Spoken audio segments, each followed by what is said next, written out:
Gerson, ya está.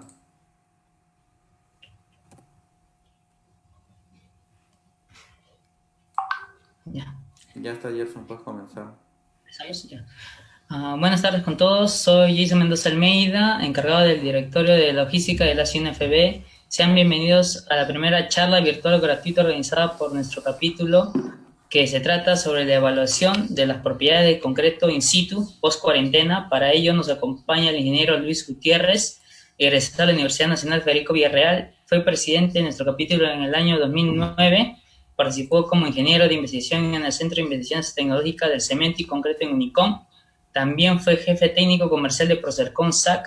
Es un técnico certificado para el control de calidad de concreto fresco en obra según norma ACTM C1077, y él actualmente se desempeña como gerente general de control de calidad del concreto SAC CCC. Para nosotros es un honor tenerlo aquí y estamos muy agradecidos por aceptar nuestra invitación. La charla durará 1 hora y añadiremos unos 20 minutos aproximadamente más para que hagan sus preguntas. Sin más que decir, le doy la bienvenida al ingeniero Luis Gutiérrez. Ingeniero. Ya. Ante todo, buenas tardes con todos los que se han conectado. La verdad, mil disculpas por la demora. Hemos estado ahí coordinando con el grupo estudiantil de la ACI de la Villarreal. Y bueno, pues siempre ocurren estos temas técnicos. Felizmente ya hemos visto una manera de solucionarlos. Y vamos a dar inicio pues a este importante tema. El tema va a tratar pues de qué ensayos son necesarios para poder evaluar las características del concreto en nuestras estructuras cuando regresemos a las obras, ¿no? Ya el gobierno da unas fases en que se van a ir reactivando diversos sectores. Dentro del primer sector está incluida la construcción de los proyectos pues, más importantes, ¿no? Entonces vamos a revisar qué es lo que vamos a encontrar en las obras en cuanto al concreto para tratar de orientar y dar algún sustento en las decisiones que se vayan a tomar, ¿no? Bien, el contenido de la charla va a ser el siguiente. Vamos a hacer una pequeña introducción, vamos a ver el retorno a la obra post cuarentena. Vamos a ver básicamente dos ensayos, que son los ensayos de diamantinas y de esclerometría. Bueno, una pequeña introducción, como siempre, ¿qué es el concreto, no? Según el código ACI 116R00, acá, el concreto es un material compuesto que consiste pues de un medio ligante denominado pasta, dentro del cual están embebidos pues las partículas de agregado, ¿no? Entonces vemos en la parte superior izquierda un concreto estándar y en la parte inferior pues un concreto autocompactante, ¿no? Que emplea pues unos aditivos más de última generación, ¿no? Los componentes del concreto, los componentes tradicionales, tenemos al cemento, al agua, los agregados, sea fino, sea grueso, tenemos el aire atrapado. Eh, en los últimos años pues se han incorporado una serie de materiales, llamemos pues aditivos, adiciones minerales y fibras, los cuales otorgan una serie de propiedades adicionales al concreto estándar, ¿no? Entonces estas propiedades adicionales permiten de alguna manera controlar, controlar el comportamiento del concreto. Yo mediante estas adiciones, estos aditivos, altero las propiedades de un concreto estándar y lo hago que se comporte en la manera que es necesario para el constructor, para el ingeniero, ¿no? Es allí pues que radica toda la tecnología del concreto, ¿no? No olvidemos que el concreto es una piedra artificial que es diseñada por un ingeniero, por un hombre, ¿no? Bien, para poder hablar del tema hoy día y quede claro varios conceptos, no podemos comenzar primero explicándoles a ustedes cuáles son los tipos de resistencias que tenemos en las obras, ¿no? En las estructuras. En general hay tres tipos de resistencia, ¿ya? Primero, el F'C, que simplemente es la resistencia que figura en los planos de estructuras. Siempre vemos pues F'C210, F'C245, F'C280, ¿no? Entonces ese es un concepto, eso es definido por el especialista estructural quien ha hecho el diseño de la estructura.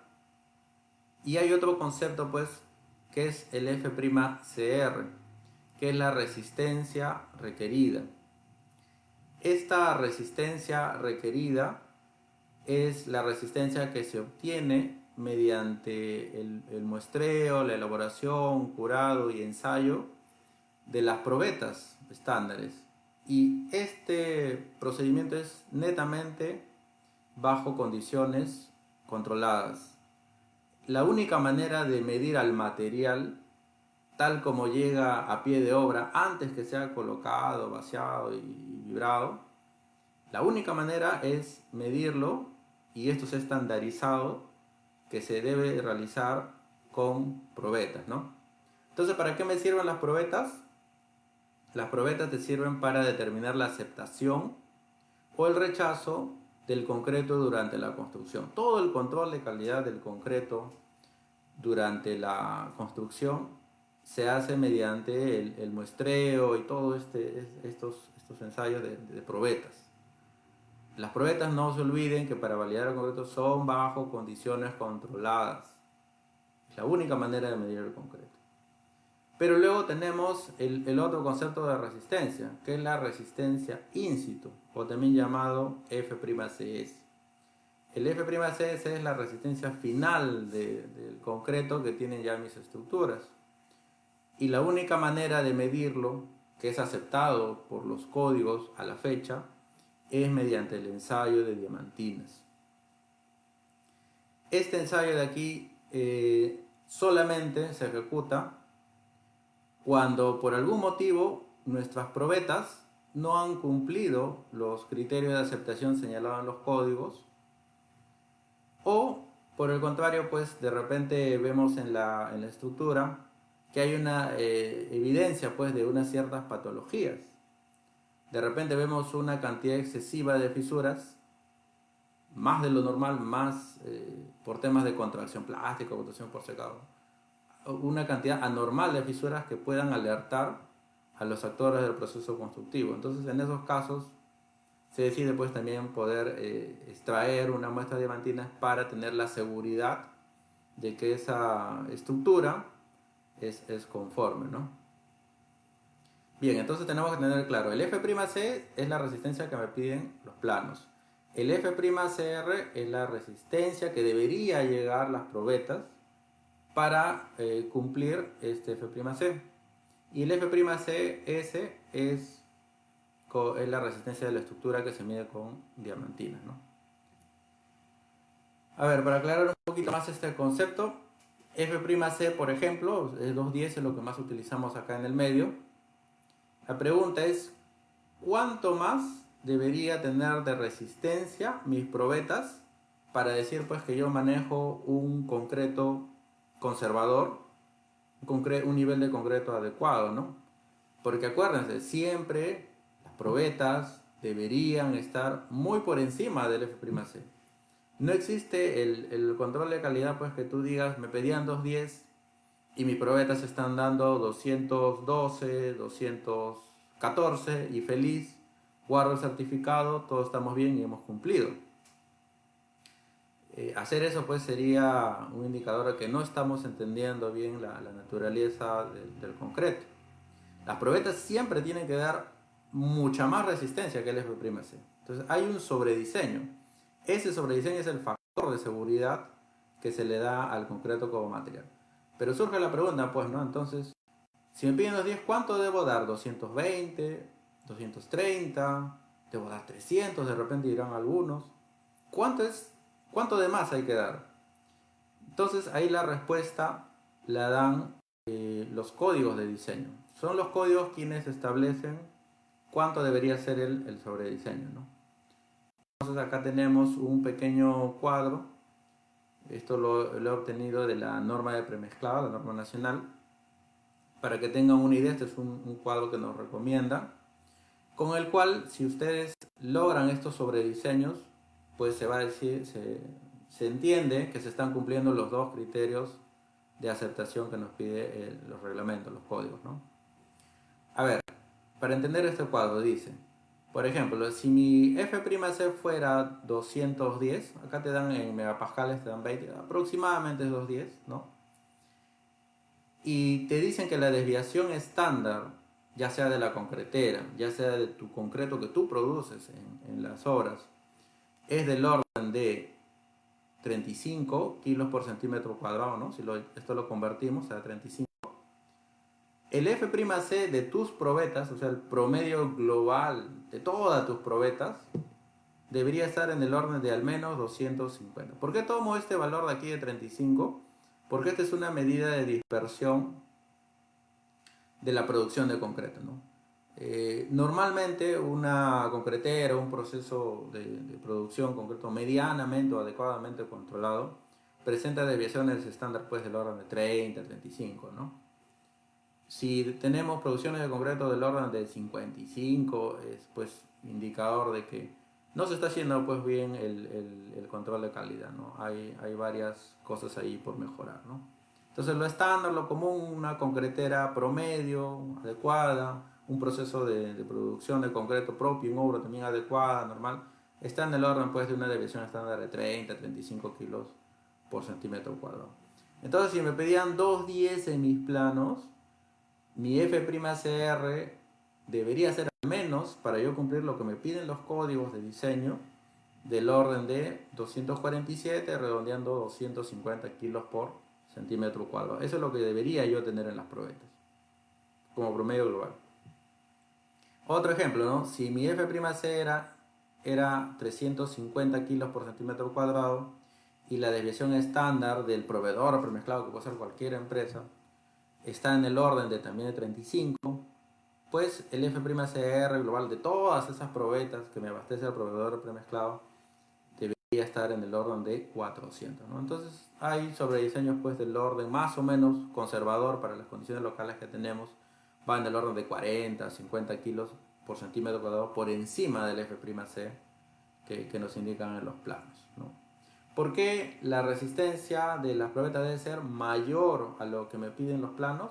Porque ese sobrediseño de alguna manera se va a ver contemplado por todas las variables que ocurren en obra, ¿no? En obra pues hay diversos procedimientos constructivos, no se tienen las mismas condiciones las que tiene una probeta, entonces toda esa variabilidad debería estar asumida en ese sobrediseño, ¿no? Bien, entonces esa fue la parte introductoria. Ahora vamos a ver el retorno a la obra post cuarentena, ¿no? ¿Qué va a pasar cuando la mayoría de nosotros nos incorporemos a la obra? Vamos a tener algo similar a esta imagen de aquí.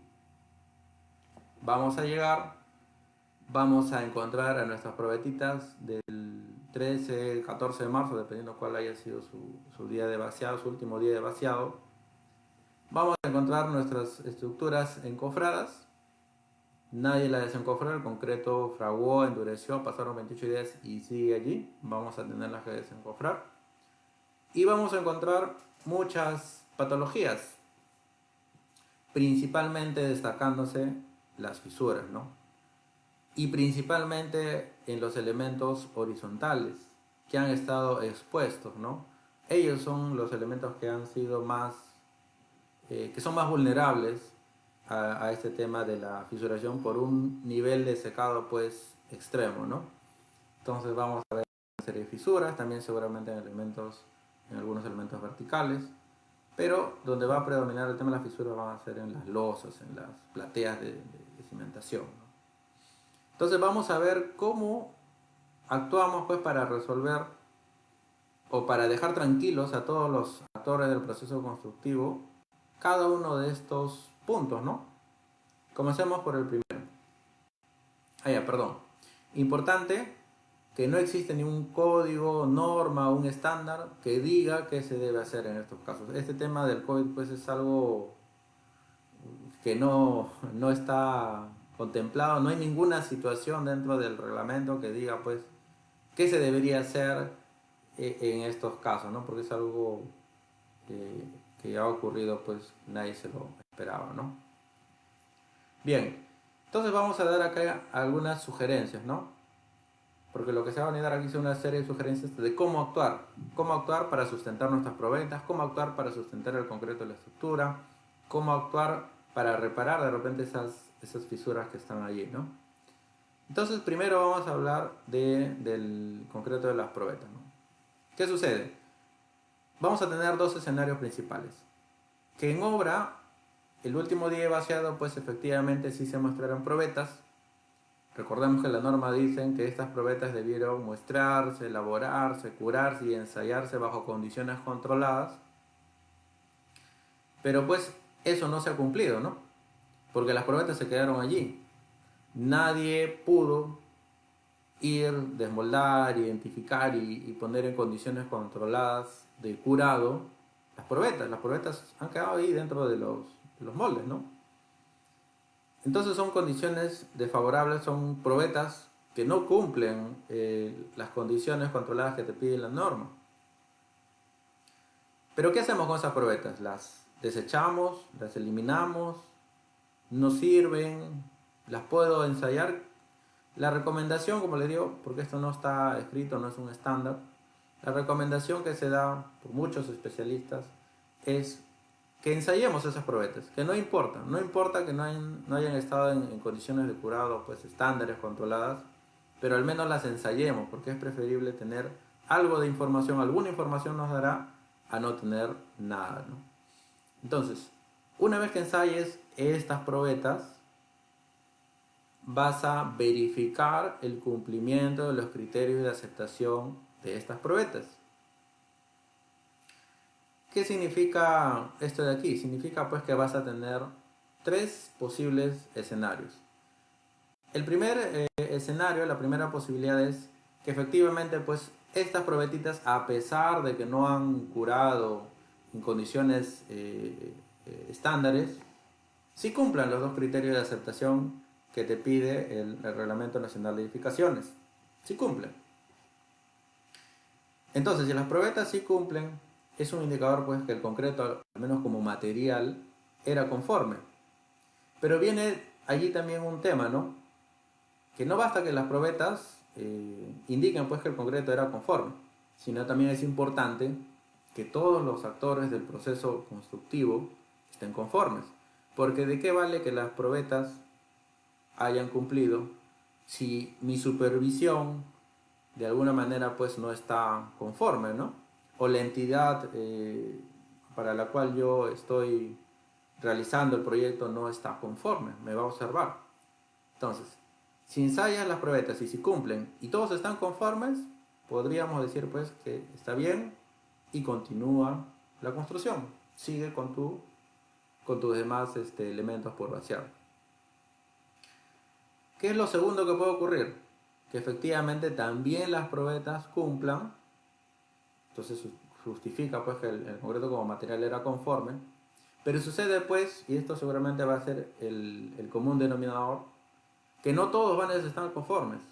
Por ahí el supervisor va a tener dudas, por ahí el mismo área de calidad va a tener dudas, o la entidad, o incluso puede ser pues que la obra es conservadora y eso está bien, ¿no? Porque de alguna manera quieren tener la seguridad pues de que el concreto que ha sido colocado, que está allí colocado y que no ha sido curado, es conforme, ¿no? Entonces en ese caso van a tener que recurrir a ensayos adicionales in situ. Ya las probetas se ensayaron, eso quedó allí. Ahora hay que entrar a verificar el concreto de la estructura, de lo que ya colocamos. Y el tercer caso es pues que las probetas no cumplan con algunos de los criterios de aceptación. Entonces definitivamente ahí sí pues será un concreto observado. Sabemos por qué no están cumpliendo, porque efectivamente no han sido curadas las probetas. Y para tranquilidad, en este caso también se sugiere pues realizar ensayos adicionales in situ en la estructura. Entonces esos son los tres principales escenarios en una obra en la que pues se realiza un control de calidad adecuado, ¿no? Que sí se han mostrado probetas. Pero puede ocurrir otra posibilidad, puede pasar pues que en una obra, por algún motivo, ese día no mostraron probetas. Digo pues que es una posibilidad, porque pues en el mundo de la construcción hay de todo. Ello es, en definitiva, pues un indicador de que en esa obra no se está haciendo un buen control de calidad del concreto. Que en esa obra no se toma importancia al muestreo de probetas y no se conoce la trascendencia del muestreo de las probetas. Entonces, ello es algo que no debió ocurrir, no debería ocurrir, pero si llegase a ocurrir, y si fue el caso del último día de vaciado, pues van a tener que recurrir necesariamente a realizar ensayos in situ para validar o demostrar que ese concreto que está colocado, esas placas, esas vigas, cumplen los criterios de aceptación y por lo tanto el concreto es conforme, ¿no? Bien, entonces mucho les he hablado yo en estos minutos acerca de los criterios de aceptación de las probetas. Vamos a ver con un ejemplo qué es ello, ¿no? Primero recordarles pues que según el Reglamento Nacional de Edificaciones, las probetas deben cumplir dos criterios de aceptación. El primer criterio te dice que el promedio de 3 ensayos consecutivos en el tiempo de probetas debería ser mayor o igual que el F'C. Y el segundo criterio te dice que todos los promedios deben ser mayores o iguales que el F'C menos 35. Ello para resistencia de concretos de F'C de 350 para abajo. Vamos a ver con un ejemplo qué es lo que ustedes deberían hacer, qué es lo que ustedes deberían haber estado haciendo. Al margen del COVID o de lo que haya ocurrido, esto es lo que debe haber sido un día a día con su control de probetas. Ya les he dicho muchas veces pues que el control de probetas no se trata de que me entregaron mi certificado, pasó de 210, lo guardé y todos felices. Eso no es control de calidad del concreto. Entonces, tienen que revisar o tienes que procesar toda la información que tiene tus probetas desde que comenzó tu proyecto hasta el último día de vaciado. Ese análisis no se olviden que es para cada tipo de nivel de resistencia, ¿no? Esto no es solamente por la resistencia del concreto, sino también depende del tamaño de la piedra, depende del slam. Entonces son varias consideraciones que hay que tener, hay que agruparlos correctamente. En este caso, este es un concreto 210 con piedra 267 y con cemento tipo 1 de un proyecto en particular, un ejemplo, ¿no? Entonces lo hemos agrupado, íbamos avanzando con el proyecto, ingeniero, y hasta que llegó el día 13 de marzo de este año, ensayé mis probetas tal como estaban en esas condiciones y verifico aquí los dos criterios de aceptación que me pide el Reglamento Nacional de Edificaciones, la E060, ¿no? Entonces para este ejemplo en particular, no digo que vaya a ser así siempre, veo pues que el primer criterio en esas probetas específicas de ese día me cumplió el primer criterio, pero no me ha cumplido el segundo, ¿no? Entonces ahí vamos a revisar ahora qué tendríamos que hacer. Lo otro que les he comentado en estos primeros minutos es acerca de varios ensayos adicionales in situ. Pero la pregunta es, ¿cuáles son esos ensayos adicionales? Tenemos que entender que hay dos grandes grupos bien definidos y es necesario pues entender cuál es el uso o cuál es la función de cada uno de ellos para no caer en errores, ¿no? en confusiones. En primer lugar, como les dije al inicio, tenemos por un lado los núcleos diamantinos que se extraen según la norma STMC 42. ¿Para qué sirven los núcleos diamantinos? Para determinar la resistencia del concreto en la estructura, o sea, para calcular el F'S. Luego tenemos por el otro lado una serie de ensayos in situ. No solamente hay uno, o sea, hay muchos ensayos in situ, hay varios. Y los que serían aplicables para concreto pues ya vaciado, ya endurecido, ¿no? Serían, por ejemplo, estos que pongo aquí. Pero ¿qué ocurre? Que de esos 4 ensayos que podrían ser aplicables, pues hay uno que resalta por su practicidad porque lamentablemente también es el único que tenemos disponible acá localmente. No hay muchas empresas, por ejemplo, que brinden el ensayo de resistencia a la penetración con la pistola Windsor. No la hay, o sea, por más que sea un método aplicable, no hay. Y habrán seguramente por ahí uno o dos que hacen un ultrasonido. Entonces, hay muchos métodos que pueden ser aplicables, pero uno destaca pues porque es el más usado, es el más disponible localmente y que por cierto también es el más práctico. Entonces estamos hablando allí del ensayo de esclerometría como les he marcado aquí. Pero hay algo importante que indicarles. Sea el ensayo de esclerometría, sea cualquiera de estos ensayos que ustedes ven aquí, estos ensayos únicamente te van a permitir estimar la resistencia del concreto en la estructura. No te van a determinar la resistencia del concreto en la estructura, es diferente. Este ensayo de aquí de núcleos diamantinos sí te va a dar lo que tú necesitas, porque tú necesitas, hablando pues de resistencia a la compresión, kilos por centímetro cuadrado. En el caso de la esclerometría, ¿qué vas a obtener? Vas a obtener un número de rebote, que por cierto es adimensional. Es un indicador de la dureza superficial del concreto, pero no es kilos por centímetro cuadrado a la compresión. En el caso del ultrasonido, ¿qué vas a obtener? La velocidad de pulso ultrasónico, ¿no? Tampoco es resistencia a la compresión. Lo que pasa es que estos ensayos indirectamente se pueden correlacionar con la resistencia a compresión, pero no se pueden correlacionar así por sí solos, sino que requieren necesariamente de hacer una correlación entre el valor que te brinda cada ensayo y los núcleos diamantinos. Entonces, teniendo bien claro esto de aquí, pues solamente los núcleos diamantinos están aceptados por los códigos que determinan la resistencia a compresión del concreto en la estructura. Los demás ensayos solamente te estiman. Entonces hay que diferenciar ese término, ¿no? Entonces para ello yo les he puesto acá un ejemplo que de repente les va a aclarar un poco más el tema, ¿no? Y es muy útil porque todos estamos relacionados en estos últimos meses pues, con estos términos, ¿no? Ejemplo, una prueba molecular COVID versus una prueba rápida COVID. ¿Cuál vendría a ser la prueba molecular COVID? Los núcleos diamantinos. ¿Por qué? Porque su nivel de confianza o de precisión es muy alta. Pero una prueba rápida, que también es útil, te puede ayudar, vendría a ser el equivalente a los ensayos in situ, al ensayo de esclerometría, ¿no? Entonces, para que tenga más o menos una idea, algo similar, algo parecido, puede verse pues con el tema de los ensayos, ¿no?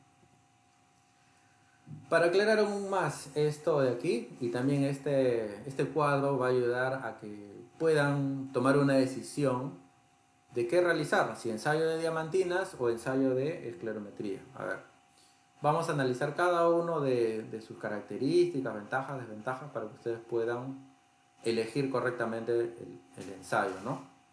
O orientar a una correcta decisión. Primero, el ensayo de núcleos diamantinos mide la resistencia a compresión in situ, el F'Cs, te da kilos por centímetro cuadrado. La esclerometría, que sería el ensayo recomendable aplicar, mide la dureza superficial in situ, o sea, es una medida más de uniformidad del concreto. ¿Y qué es lo que te brinda? Te brinda el número de rebote y es adimensional. Segundo, las diamantinas tienen criterio de aceptación señalado por los códigos. ¿Qué significa esto? Que tú vas a sacar diamantinas, obtener resultados y esos resultados someterlos a una serie de fórmulas y tras la aplicación de esas fórmulas vas a poder determinar si el concreto es aceptable o no. Diferente ocurre con la esclerometría y con cualquier otro ensayo in situ, por cierto, que ningún ensayo in situ tiene criterios de aceptación. O sea, no va a haber ningún código que te diga para el 210 el número de rebote correcto debería ser 35 para arriba, por dar un número. Eso no existe. Ni para la esclerometría, ni para el ultrasonido, ni para ninguno de ellos. Entonces, ¿qué va a ocurrir con los resultados que tengamos? Mucho va a depender de la interpretación del especialista estructural cuando tenga estos resultados. Otra característica de las diamantinas es que requiere de 2 personas porque hay que anclar un equipo pues sumamente pesado, hay que tener mucho personal en esta parte, ¿no? A diferencia pues de la esclerometría, que fácilmente lo puede hacer una persona. Las diamantinas no requieren energía eléctrica, por el contrario las diamantinas requieren energía eléctrica, perdón, y la esclerometría pues no requiere energía eléctrica, ¿no? Otro punto que también es importante es que las diamantinas, para obtener los resultados, deben pasar o pasan en promedio 7 días. Y esto de repente es crítico porque si vamos a reanudar la construcción y necesitamos avanzar, ¿no? De repente ese elemento que está allí encofrado ya pasó cuarentena, ya hemos perdido mucho tiempo y ahora para sacar las diamantinas todavía tengo que esperar 7 días más. De repente puede sonar, puede ser muy complicado, ¿no? Manejarlo para algunos, ¿no? Si la estructura está en la ruta crítica, ¿no? A diferencia pues de la esclerometría, ¿no? La esclerometría los resultados son prácticamente inmediatos. Se va, se ensaya, se procesan los datos y eso pues en un mediodía ya se puede tener una noción de la uniformidad, ¿no? del concreto que se tiene, ¿no? Lo siguiente es que la diamantina es destructiva y la esclerometría es no destructiva. Otro detalle es que la diamantina es un ensayo caro, no es barato, ¿no? Para empresas que lo hacen bien, el promedio que se estila pues es de $100 más o menos por cada punto más IGB, ¿no? Y por el contrario el ensayo de esclerometría es un ensayo un tanto más económico, está en promedio un $40 más IGB por cada cuadrícula, ¿no? El otro detalle de la diamantina es que su interpretación es única, ¿no? O sea, obtiene los resultados y es fácilmente comprensible por todos, ¿no? Aquí viene un punto muy débil para la esclerometría, es que su interpretación con mucha frecuencia suele causar confusiones. Hay mucha malinterpretación de los resultados. No se entiende que la esclerometría no mide la resistencia. Entonces hay que tener bastante cuidado. No se vayan a sorprender que por un tema de economía de repente van a hacer ensayos de esclerometría y el laboratorio o la empresa les entrega números de rebote. Y ustedes dirán, pues, ¿y qué significa, no? ¿Y ahora qué hago, no? Entonces, tengan bastante precaución. La idea de esta charla es detallar, explicar un poco más, ir a un análisis un poco más fondo de cada uno de estos 2 ensayos para que ustedes puedan optar por la solución más conveniente, ¿no? Y por último, ¿qué más nos dice acerca de las diamantinas? Las diamantinas es cuantitativa. Te otorga los kilos por centímetro cuadrado de la resistencia de compresión del concreto que está allí colocado en la estructura. Por el contrario, la esclerometría se puede usar de 2 maneras. Puedes usarlo cualitativamente, ello para detectar zonas de concreto con diferentes propiedades, ¿no? Y o lo puedes utilizar cuantitativamente. Ah, ya ingeniero, pero cuantitativamente, o sea, también me da valor. No. Te va a dar un valor, pero ese valor va a ser un estimado, va a ser un valor referencial. ¿Y cuál es el detalle de que tú lo puedes utilizar de manera cuantitativamente?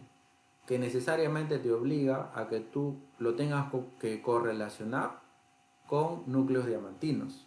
Pero no existe una gráfica de correlación de esclerometría que te dé o que te estime algún valor razonable de resistencia a compresión que no se hayan hecho núcleos diamantinos. O sea, siempre si tú a través de la esclerometría quieres estimar resistencia a compresión, necesariamente tienes que sacar núcleos diamantinos. No existe eso de que aplico la esclerometría, miro la grafiquita y esa grafiquita me dice tal resistencia y por lo tanto eso no es así. ¿Qué más cuál es el otro detalle de hacerlo cuantitativamente? Si ustedes revisan los códigos ACI y la misma norma de esclerometría te obliga a que tú debes obtener al menos 12 núcleos diamantinos. Entonces, su aplicación ya pues resulta un poco compleja si lo vamos a utilizar de modo cuantitativo, ¿no? Bien, ¿qué dice el ACI 318 al respecto, ¿no?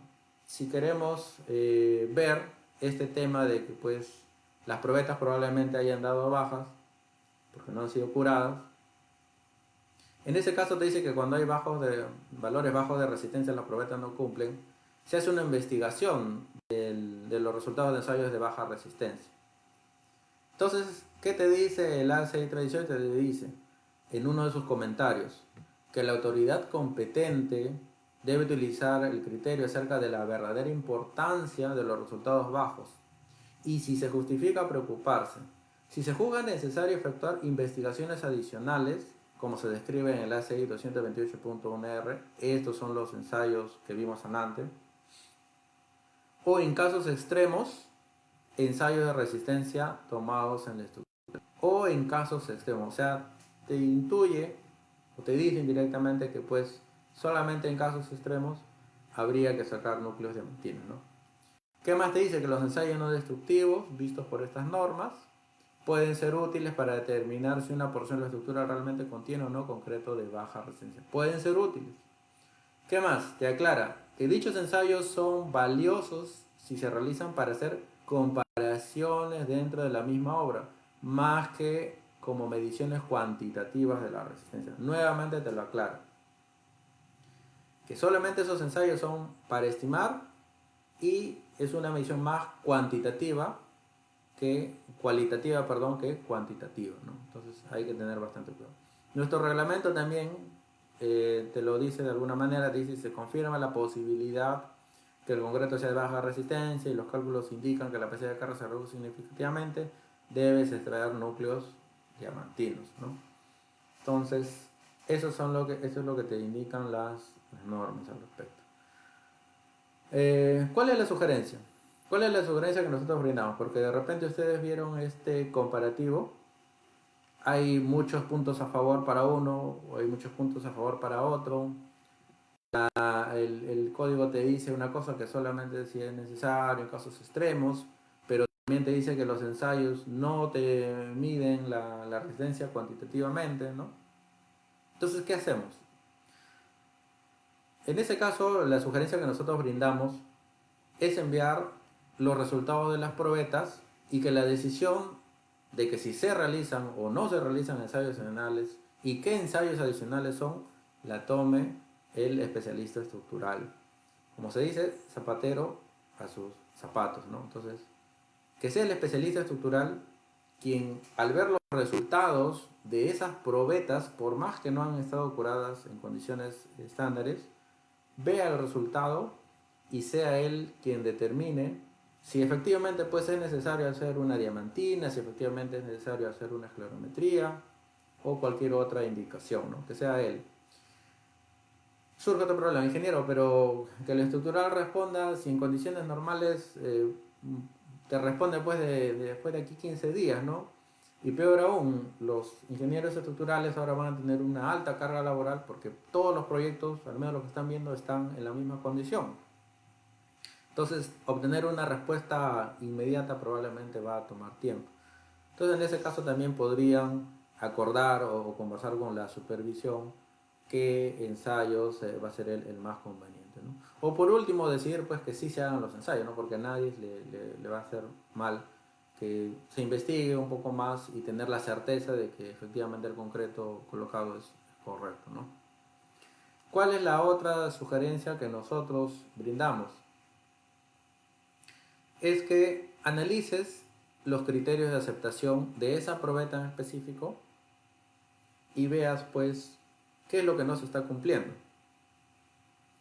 Si tú al hacer la corrida de esas probetas, ¿no? Ese histórico de probetas, y ves que justo esa probetita de tu último día de vaciado no cumplió el primer criterio de aceptación, por dar un ejemplo, entonces lo que te sugerimos es realizar un ensayo de esclerometría.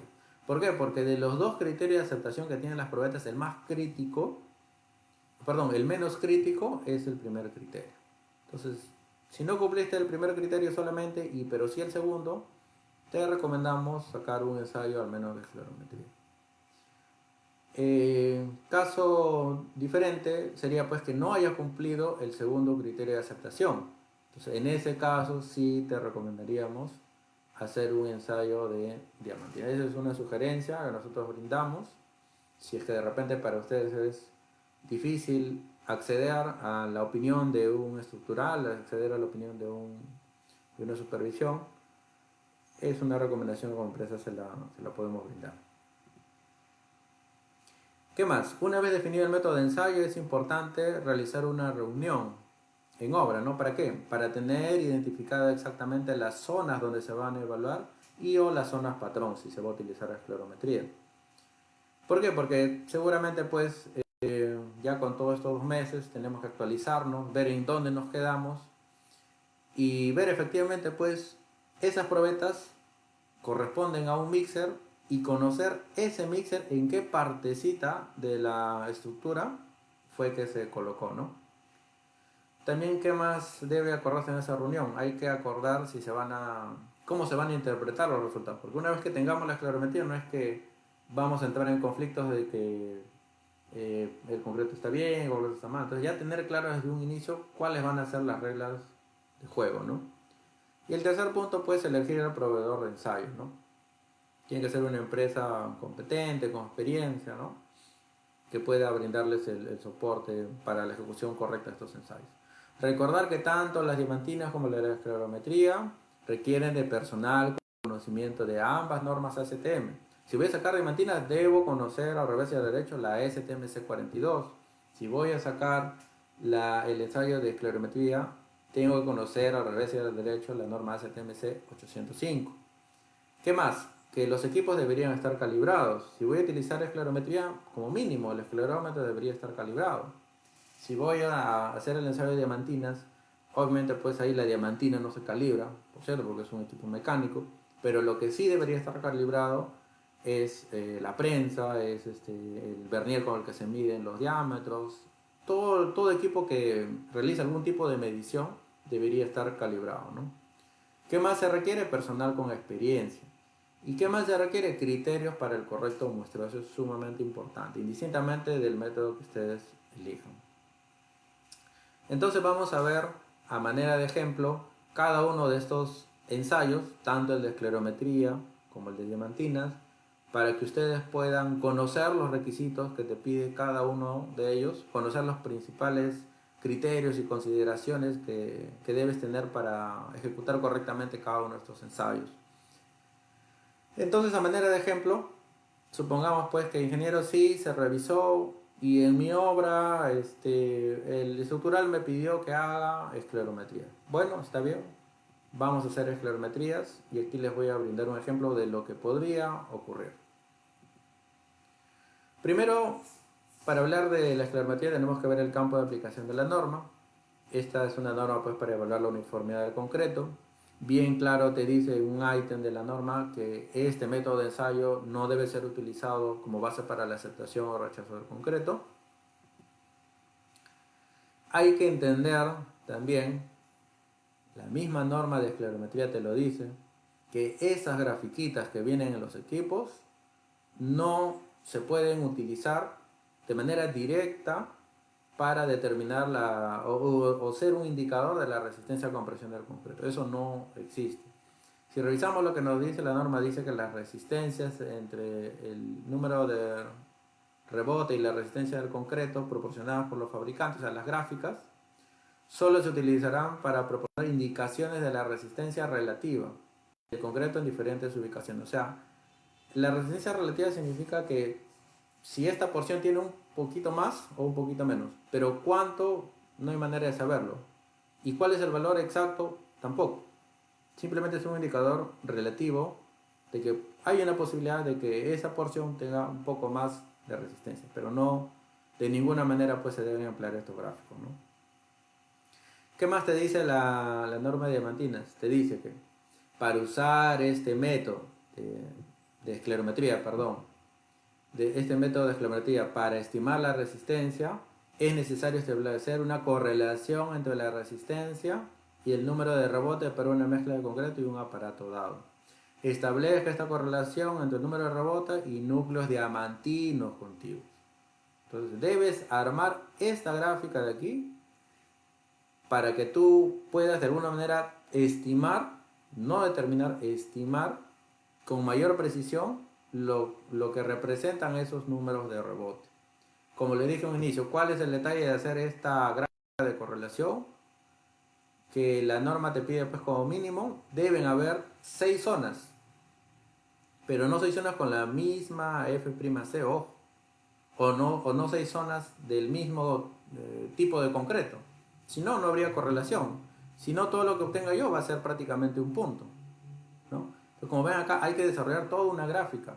Esta gráfica debe cubrir un rango dentro del cual va a estar la resistencia, ¿no? O lo que yo deseo calcular.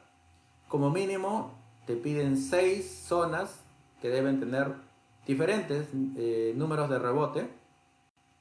Y además, en cada punto, este puntito de aquí, graficado, debe estar constituido también por 2 núcleos diamantinos. Entonces, si tengo 6 zonas, voy a sacar pues como mínimo 12 núcleos diamantinos. Si yo quiero establecer una gráfica de correlación, ¿no?, correcta, para poder estimar la resistencia al concreto. Esto de aquí, la verdad, se puede realizar, pero la verdad es que pues, es antieconómico, y también es difícil de cumplir porque, como ven, necesitamos 6 niveles diferentes de números de rebote, ¿no? Y con frecuencia pues en las obras tenemos solamente 2 F'C, ¿no? 175, 210. Entonces es difícil en la realidad poder cumplir estos requisitos para hacer una correcta correlación. He visto muchos informes de diversas instituciones que hacen una correlación con 2 puntos. Eso no existe y eso está mal. Hay que revisar las normas. La misma norma de esclerometría te dice. Entonces hay que tener cuidado. El siguiente punto es acerca de la fuente de dispersión del ensayo. La esclerometría es uno de los ensayos que más dispersión tiene. ¿Por qué? Porque es la naturaleza del equipo, es la naturaleza del ensayo. Entonces, en ese caso he recurrido yo a este código, que habla de los ensayos in situ, para explicarles, ¿no?, cuáles son las fuentes de dispersión. Entonces, imagínense que tenemos un concreto, al cual yo le voy a hacer esclerometría. Hablamos de un mismo concreto y de un mismo equipo, un solo equipo. Y vamos a ver pues que el número de rebote que yo obtenga puede variar por todititas estas causas, por todas. Primero, el más importante fue por el tiempo. Imaginémonos que esta placa era pues un concreto menor a 28 días, ¿no? Y yo vengo cuando este concreto tiene 3 días y le hago la prueba de esclerometría. Probablemente obtenga, por dar un ejemplo, un número de rebote 20. Por dar un ejemplo cualquiera. Vuelvo después de 14 días a la misma placa, muy cerca a la misma zona donde hice el ensayo, y vuelvo a hacer el ensayo de esclerometría. El número de rebote va a ser mayor. Por ejemplo, 35. Entonces, ¿qué nos dice? Que mientras más tiempo pase, el número de rebote va a ser mayor. En definitiva, pues porque este concreto, dentro de los 28 días al menos, está creciendo en resistencia. Por eso lo que se sugiere, cuando hay estas investigaciones de resultados bajos de resistencia, y se quiere intuir de alguna manera a través de esclerometrías que estos ensayos se hagan después de 28 días, porque ahí la resistencia del concreto es más estable. La segunda fuente de variación puede ser por carbonatación, por la profundidad de carbonatación. La carbonatación es un proceso pues, que toma muchísimo más tiempo, puede tomar 1 año, 2 años, 3 años para que recién pueda materializarse, y depende mucho de la resistencia del concreto. Si hablamos de concretos pobres, el avance, el frente de carbonatación pues va a ser mucho más rápido. Pero si hablamos de concretos de mayor resistencia de 0,50 para abajo, ¿no? Entonces el avance de la carbonatación va a ser mucho más lento, ¿no? Entonces, haciendo el mismo ejemplo, ¿no? Tengo yo mi placa y le hago el ensayo de esclerometría este año 2020 y obtengo 30, por algún motivo, ¿no? A manera experimental, regreso después de 5 años y vuelvo a hacer el ensayo de esclerometría muy cerquita a la zona, voy a darme cuenta pues que el número de rebote ya no va a ser 30, ahora seguramente pasará a ser pues 35, ¿no? Por dar un ejemplo, ¿no? Entonces, ¿por qué? No por el tiempo, está bien, pero también por el avance de la carbonatación, porque este concreto si ha estado expuesto se ha ido carbonatando. Entonces, mayor frente de carbonatación, también el espesor de carbonatación, mayor va a ser el número de rebote, ¿no?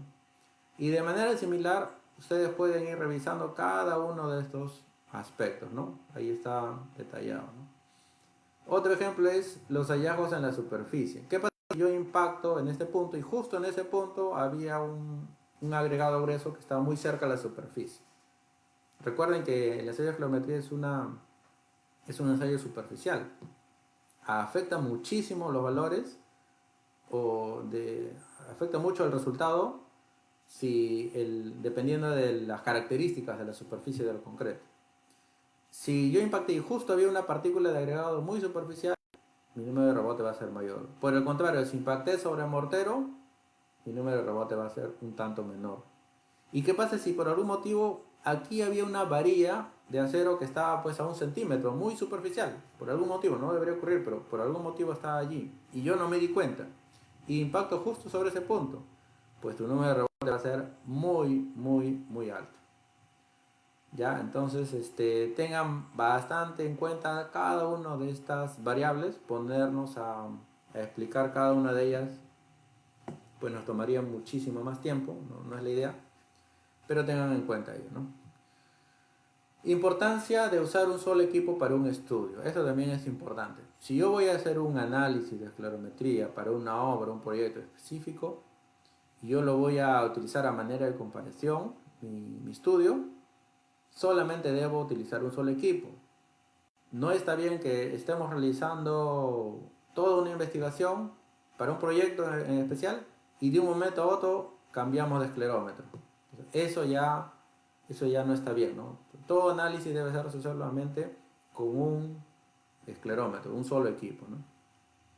¿Qué más debes tener en cuenta? La verificación de este esclerómetro, pues, ¿no? La norma te pide que al menos lo verifiques y lo revises una vez al año o cada vez que se presenten sobre su funcionamiento, ¿no? ¿Qué más debes cumplir para este ensayo? Debes seleccionar el área de la prueba. Lo primero que debes cuidarte es que el elemento que tú vas a ensayar, como mínimo debe tener 10 centímetros de concreto puro. Ese es un requisito muy, muy importante. Hay que evitar superficies de concreto con alta porosidad. Y también, pues, si yo voy a comparar este concreto de aquí con el concreto, por ejemplo, que está en esta placa de aquí al fondo, para que sea comparable, ambos concretos debieron tener un mismo tipo de encofrado. Si aquí fue encofrado metálico y yo quiero averiguar este concreto de aquí, también debió haber sido encofrado metálico para poder yo comparar y decir que los valores sirven pues para la comparación. Si este de acá fue encofrado metálico y este de aquí encofrado fenólico, no se podría comparar porque ya estamos adicionando pues allí una variable, ¿no? ¿Qué más te dice? Que si es posible en las losas ensayarlas por la parte inferior. ¿Por qué? Porque pues muchas veces las losas aparecen terminadas, ¿no? Tienen un acabado, ¿no? Entonces, indirectamente pues te está diciendo que si ves un concreto que está pulido, hay que retirar esa capita de pulido, que sea volver de repente hasta cemento, para recién poder ejecutar el ensayo. O como muchas veces ocurre, ¿no? Tengo mi placa, vinieron, lo solaquearon o lo tarrajearon. Entonces yo no voy a ejecutar el ensayo sobre el tarrajeo. porque lo que se está midiendo es el concreto, son las propiedades del concreto, no el terrajeo. Entonces habría que retirar el terrajeo. Indirectamente te lo está diciendo, tengan también bastante en cuenta. ¿Qué más? Debes preparar la superficie del ensayo. Dice que el área más o menos debería ser como mínimo 15 centímetros de diámetro, ¿no? ¿Cómo se prepara la superficie antes del ensayo? Con una piedra abrasiva que viene con el equipo. Si por algún motivo hay agua libre superficial, hay que eliminarla antes del ensayo, ¿no? ¿Qué más? El ensayo, ¿cómo se ejecuta, no? Te dice que para que las lecturas sean comparables, deben corresponder a ensayos efectuados en la misma dirección de impacto. Si yo voy a utilizar este método como comparación, y si yo aplico el ensayo en esta placa y la quiero comparar con esta placa, es ideal que el ensayo, si aquí lo hago perpendicular de esta manera, aquí también la haga de esa manera, ¿no? A menos pues que por casos muy extremos, pues lo que yo necesito es evaluar una losa y tengo solamente un elemento patrón de referencia y es un muro. Bueno, en ese caso sí podría ser en diferentes ángulos, pero hay que utilizar los factores de corrección por diferentes ángulos, ¿no? En lo general, en lo posible como recomendación hay que evitar eso. ¿Qué más dice? Que la distancia entre impacto y impacto será como mínimo 1 pulgada. Si yo impacto en este punto, ¿dónde debo moverme para impactar el siguiente? Como mínimo debe pasar 1 pulgada, ¿no? ¿Qué más te dice? Que hay que impactar de forma perpendicular a la superficie, como ven ahí en la imagen, ¿no? Y no impactar con concreto con recubrimiento menor a 2 centímetros, ¿no? Entonces acá hay un gráfico que va a esquematizar un poco mejor ello. Y es el siguiente, ¿no?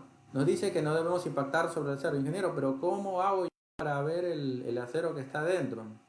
Para eso hay unos equipos que se llaman pachómetros, que te permiten de alguna manera determinar la ubicación. Incluso otros más sofisticados te miden el diámetro, te miden la profundidad. Lo que necesitamos aquí simplemente es dibujar por dónde está pasando el acero de esa placa que vemos en la imagen. Algo que no te dice la norma, pero que también ustedes deberían considerar si van a utilizar este ensayo, es pues que en las estructuras hay fisuras. Hay muchas fisuras en diversas estructuras. Entonces, definitivamente pues no vas a hacer el ensayo sobre una fisura porque es una imperfección. Sería como pretender yo hacer el ensayo aquí en este punto, ¿no? Donde es una rebaba, ¿no? Efectivamente va a haber valores erráticos si lo hago en ese punto, ¿no? Entonces lo realizamos de esta manera, escaneamos el acero, me cuido de mis fisuras y realizo el ensayo de manera perpendicular. ¿Qué voy a obtener al realizar el ensayo? Voy a obtener eso de allí. Y vemos en la imagen un resultado que indica un número de rebote de 41. Cálculo. ¿Cómo se procesa toda esta información? La norma te pide que tú debas tomar 10 lecturas. Una vez que tomas tus 10 lecturas, vas a calcular un promedio. Ese promedio vas a aperturar un rango de valores válidos, ¿no? Todos los valores que caigan dentro de ese rango se van a considerar como válidos. Si por algún motivo un valor sale fuera de este rango, vas a tener que recalcular con los valores restantes. O sea, con los 9 valores restantes vas a tener que recalcular.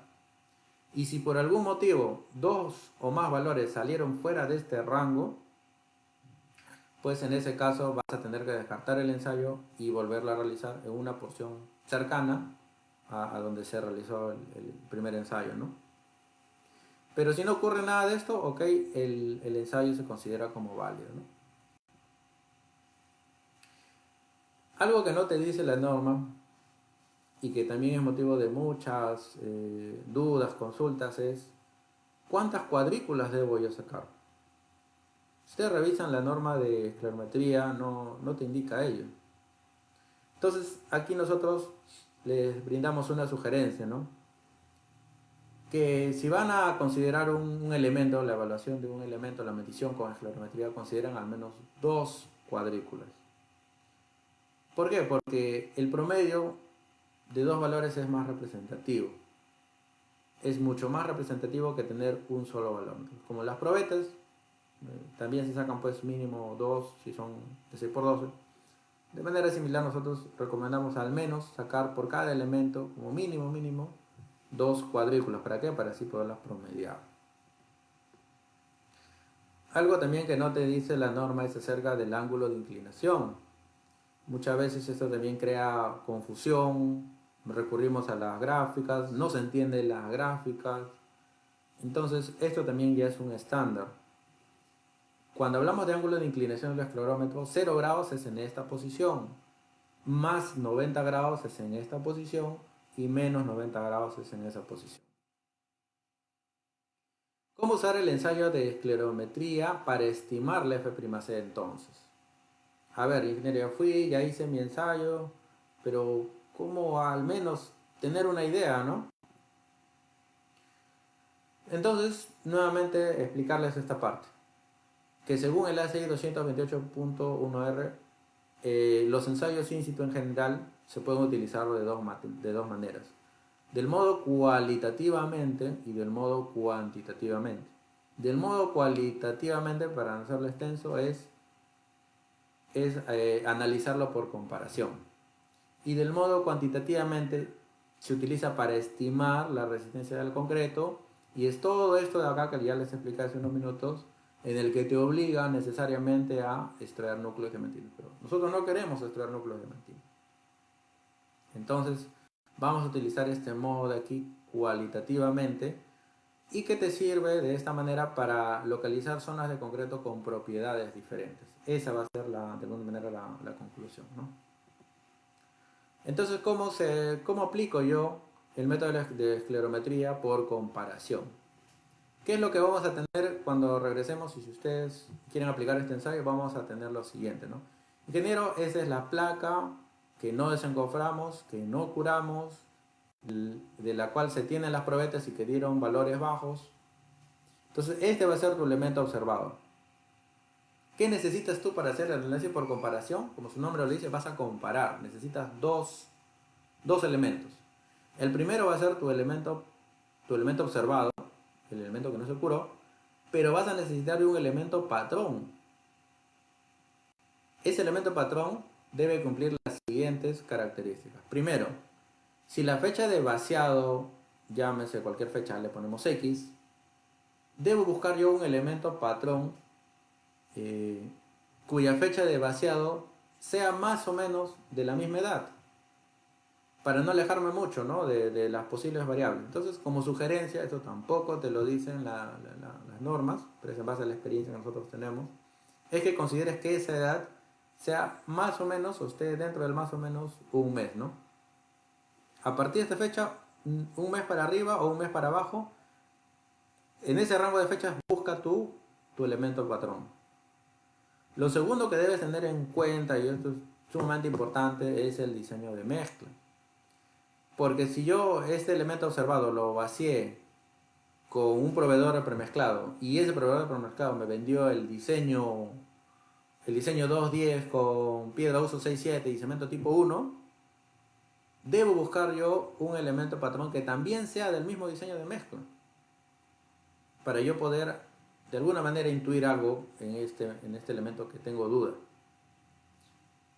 La siguiente recomendación es que si yo voy a analizar placa, busco un elemento patrón también placa, para no incurrir a temas de ángulos por orientación del esclerómetro. Lo siguiente es que para asegurar que las superficies son similares, la rugosidad de las superficies, que el encofrado, si de mi elemento observado fue encofrado metálico, que mi elemento patrón también haya sido también encofrado con un elemento metálico. Hay obras en las que tenemos encofrado fenólico, encofrado metálico, ¿no? Entonces lo ideal es que se compare lo mismo, igualito. Lo otro importante es que el proceso constructivo que yo haya empleado para vaciar, vibrar y curar este elemento, busque yo un elemento patrón que haya sido hecho exactamente bajo las mismas condiciones de vibrado, de curado, ¿no?, similares. ¿Y qué más? Y sumamente importante, que este elemento patrón, que es el que yo voy a buscar en mi data, tenga probetas que hayan cumplido los criterios de aceptación. ¿Para qué? Para que me sirva como una buena referencia, ¿no?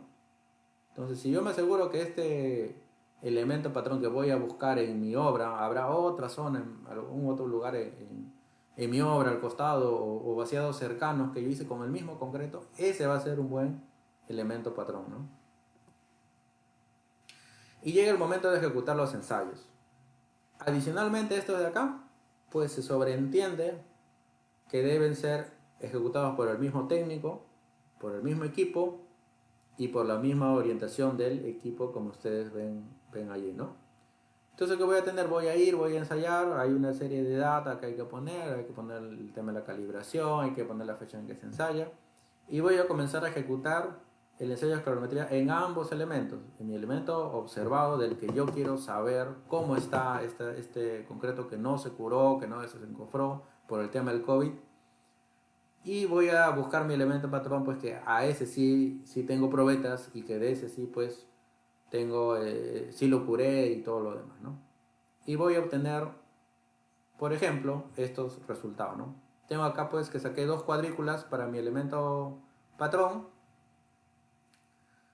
fueron ambos muros, ambos con el ángulo de inclinación 0 grados, y tras ejecutar todo el ensayo, obtengo pues que mi primera cuadrícula me dio 30 y mi segunda cuadrícula también me dio 30. Como vemos acá en la imagen, acá hay una cuadrícula y acá hay otra cuadrícula, ¿no? Entonces, el promedio de ambos valores de esclerometría, 30. Ese valor representa mi elemento patrón. Ahora vamos a ensayar el elemento observado. Igualito, hago lo mismo, los mismos ensayos, los cálculos. Y oh sorpresa, una cuadrícula me dio 28, pero la otra cuadrícula me dio 27. Si la promediamos, redondeando al entero, tengo 28.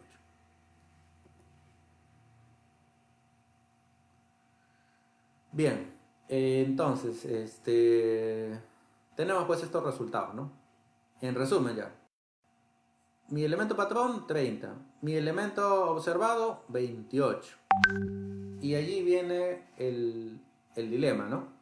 Ahí viene la fuente de mucha confusión que se da en las obras.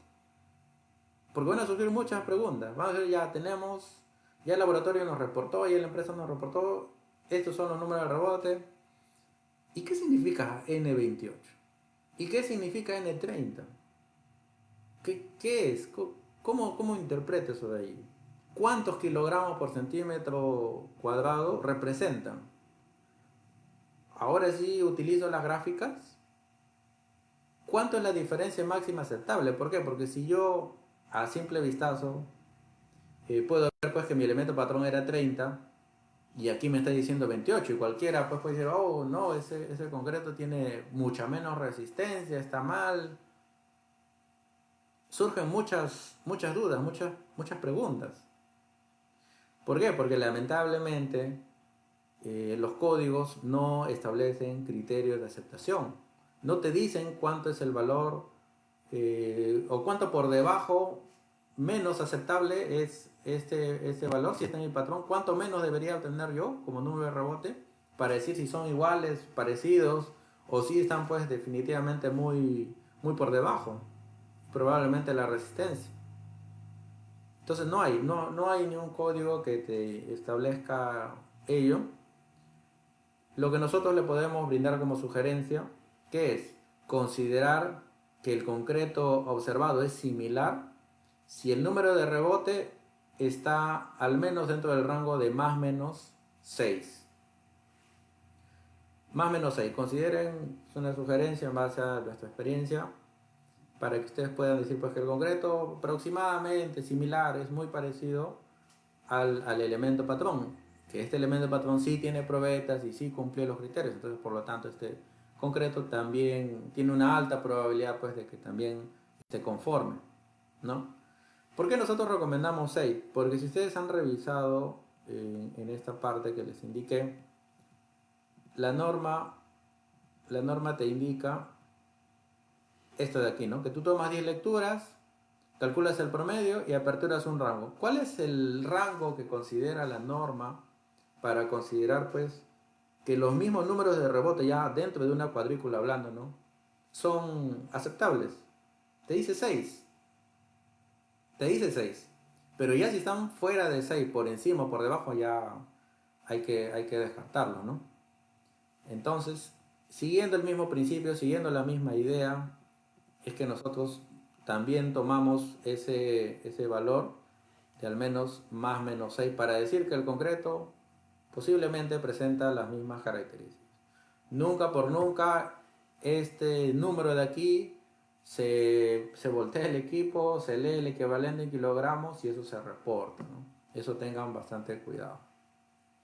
Entonces, conclusión, ¿qué podríamos decir de este ejemplo en particular?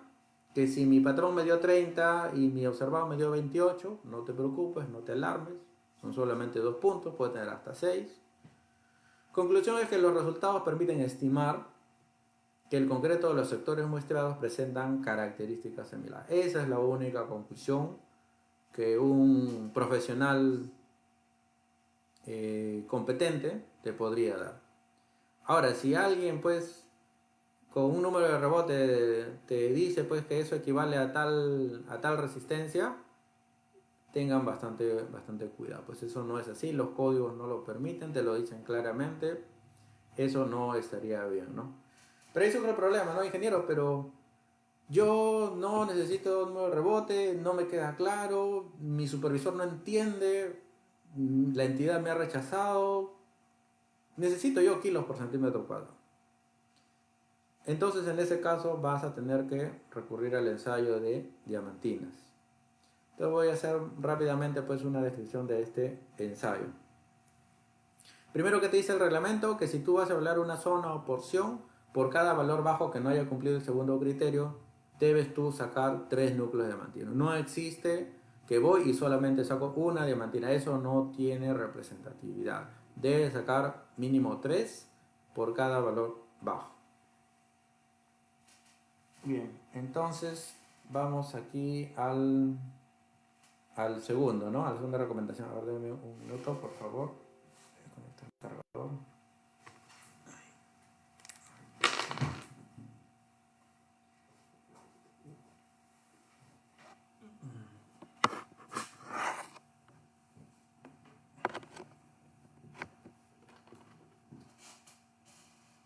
Disculpen. Seguimos. Entonces, ¿qué recomendaciones te da la norma cuando tú vas a mostrar superficies horizontales?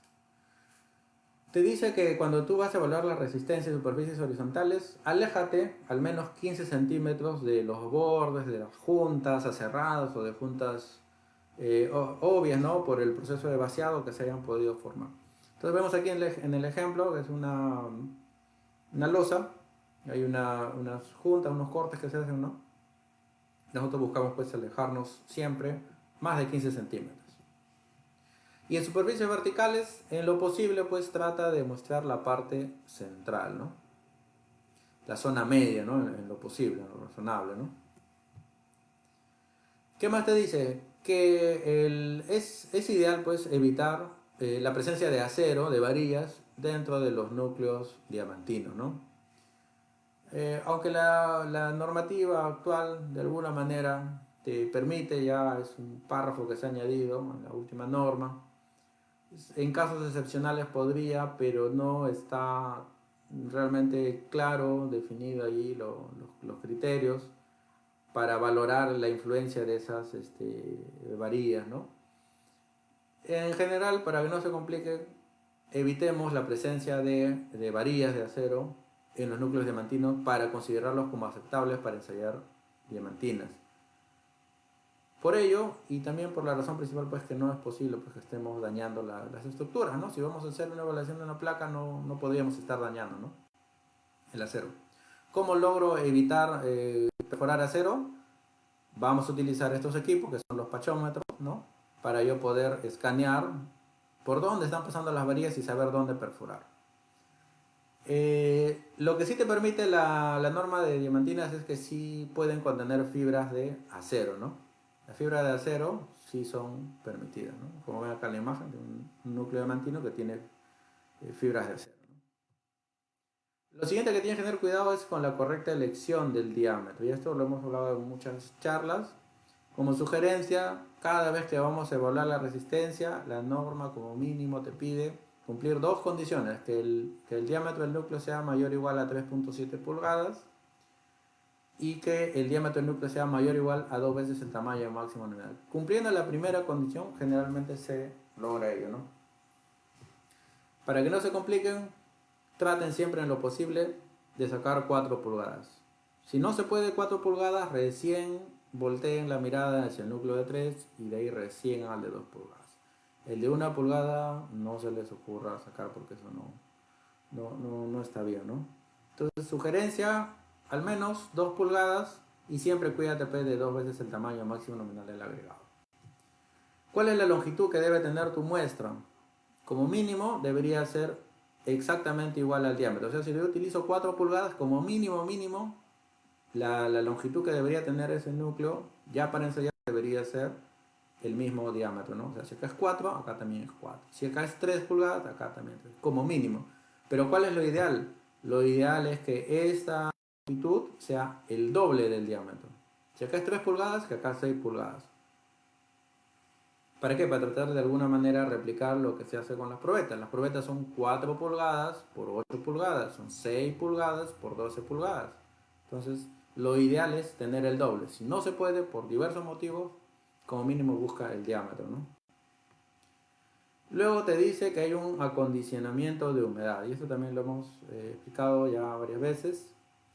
Esta diamantina proviene de este canal. Este concreto en esta posición pues tiene un cierto nivel de humedad.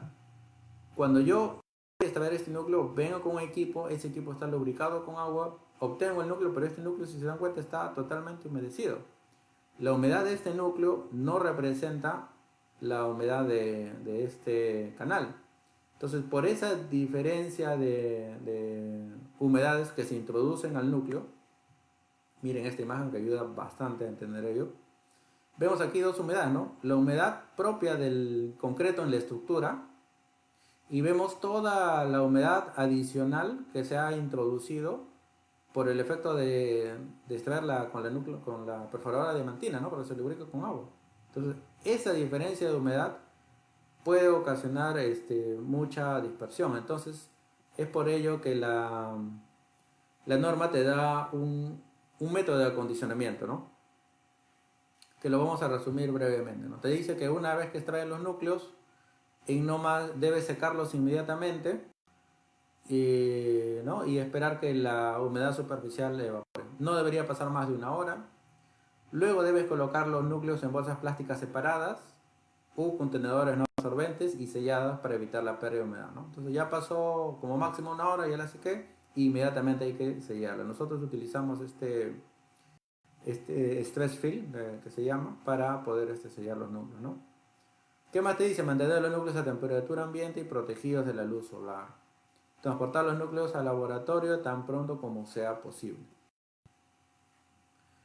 ¿Qué más te dice? Que debes realizar el perfilado a los extremos para cumplir la proporción altura de diámetro en no más de 2 días de extraer las muestras. Es lo ideal, ¿no? No más de 2 días. Luego de perfilado a los extremos, secar y sellar nuevamente los núcleos. O sea, una vez que los cortaste, los secas, ¿no? Inmediatamente los vuelves a sellar. Y aquí viene el tema de por qué el ensayo demora tanto, demora en promedio 7 días para poderse obtener algún resultado. Porque la norma de diamantina te dice pues que debes conservar estos núcleos sellados, como ven acá en la imagen, por al menos 5 días. Por al menos 5 días. Luego, ¿qué va a pasar? Ya transcurrido ese tiempo, va a llegar el momento de ensayar el núcleo y para ello vas a disponer hasta de 2 métodos de refrentado. Las normas actuales ya te permiten el empleo de pads de neopreno para ensayar núcleos diamantinos. Hace algunos años este empleo de pads estaba prohibido, pero ahora las normativas sí te lo permiten. Y va a llegar el día del ensayo con presión. ¿Qué debes verificar como mínimo? Que sea bajo la norma C39. También siempre cumpliendo dentro de los 7 días después de la extracción. ¿Ok? Verifica por ejemplo tu prensa está calibrada, prensa manual no están prohibidos por la norma C39. Controla muchísimo tu velocidad de ensayo, debe estar en el rango de 2 a 3 kilos por centímetro cuadrado. Y ten cuidado con la excentricidad. Para controlar ello, las prensas vienen equipadas con estos anillos, con estas marcas para lograr ese efecto, ¿no? Entonces lo vas a ensayar a compresión como si fuera una probeta. ¿Qué vas a tener? Vas a tener los siguientes resultados.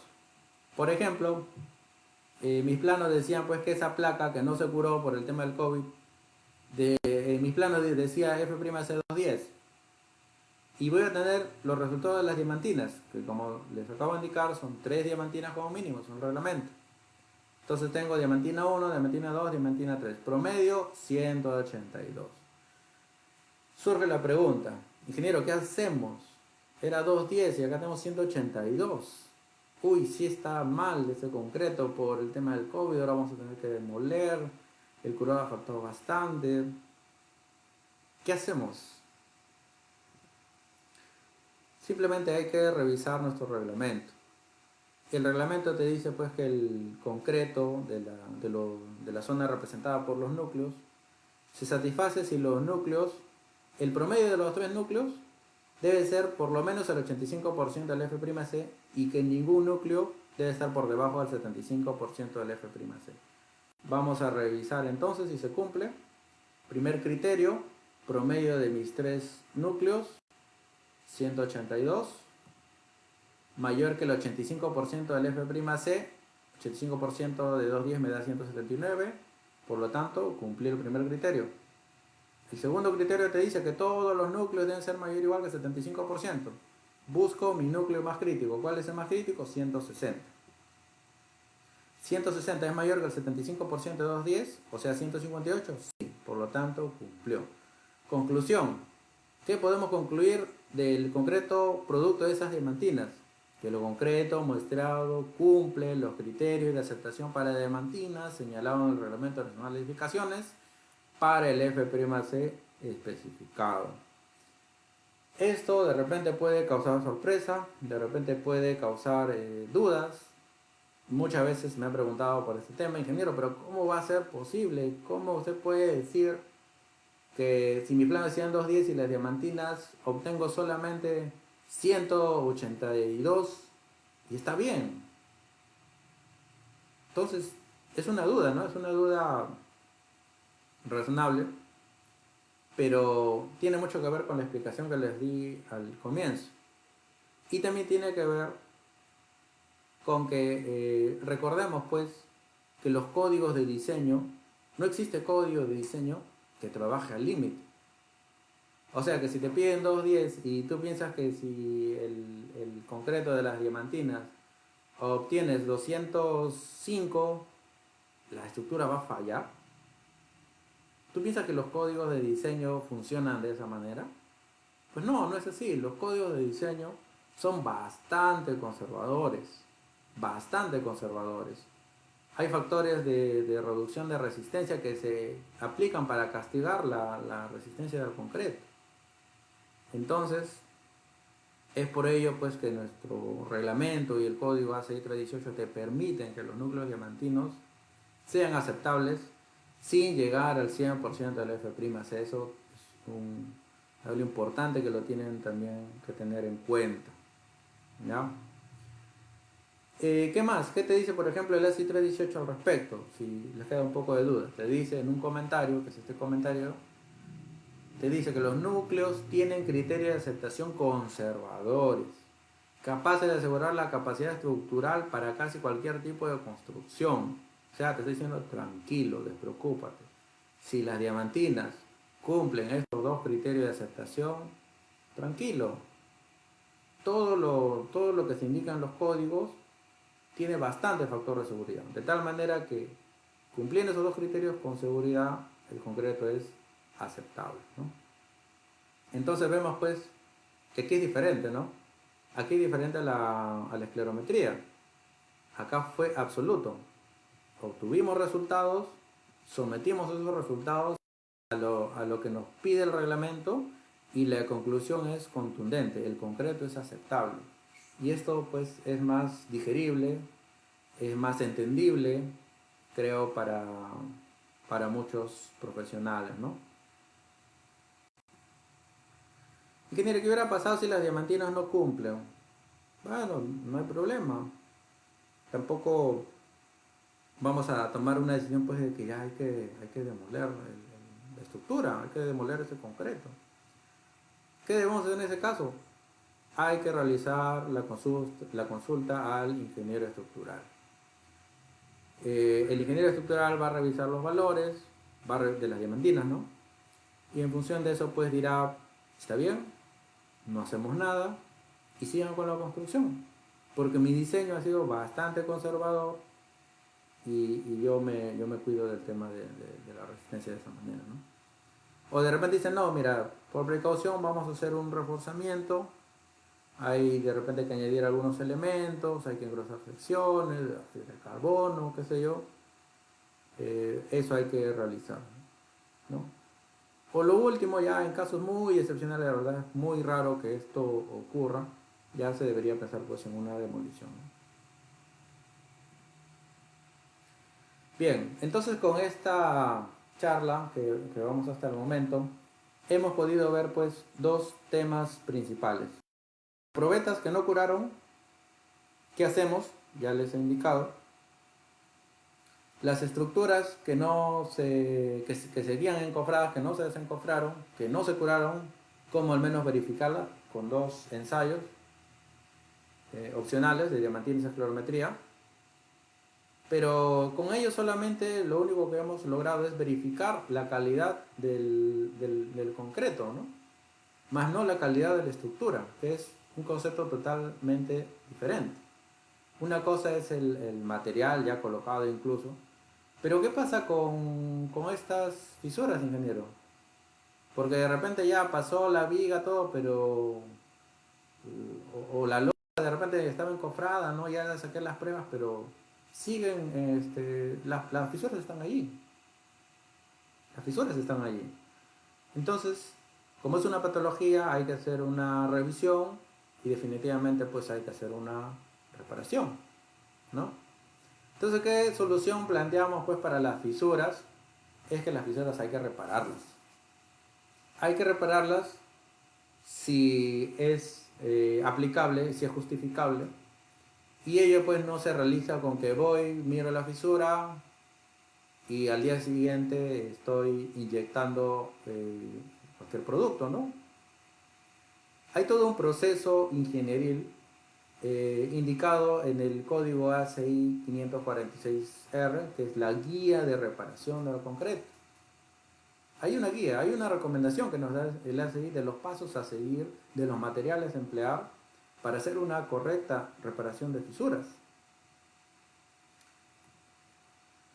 Entonces, tenemos una fisura. Lo mínimo que deberíamos hacer es seguir esta serie de pasos para poder hacer una correcta intervención de la fisura. Lo primero que se recomienda es hacer pues una medición de los anchos para ver si el grosor de esa fisura excede los límites tolerables. Porque de repente tienes una fisura pues en una estructura convencional del orden después de 0.1 milímetros, no es hidráulica, es convencional, cualquier placa 0.1 milímetros. Ello no representa pues de ninguna manera un peligro para la estructura. ¿Me entienden, no? Entonces hay que revisar el ancho de la fisura, ¿no? Luego hay que revisar la profundidad.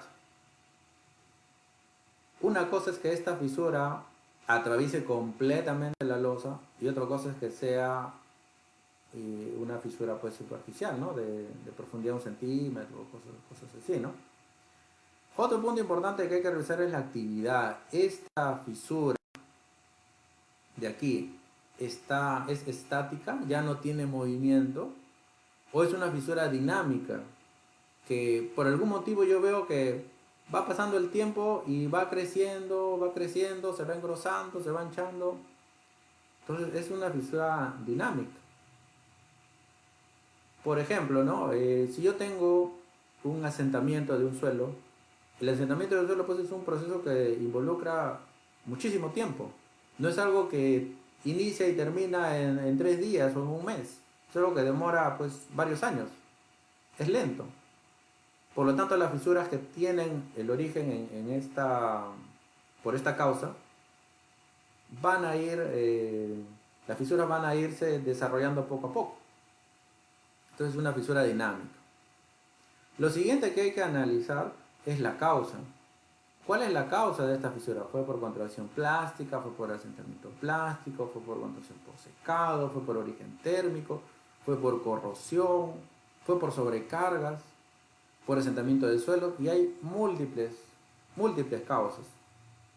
Sería mal venir y sin analizar de ninguna manera la causa y entrar ya a intervenir la fisura.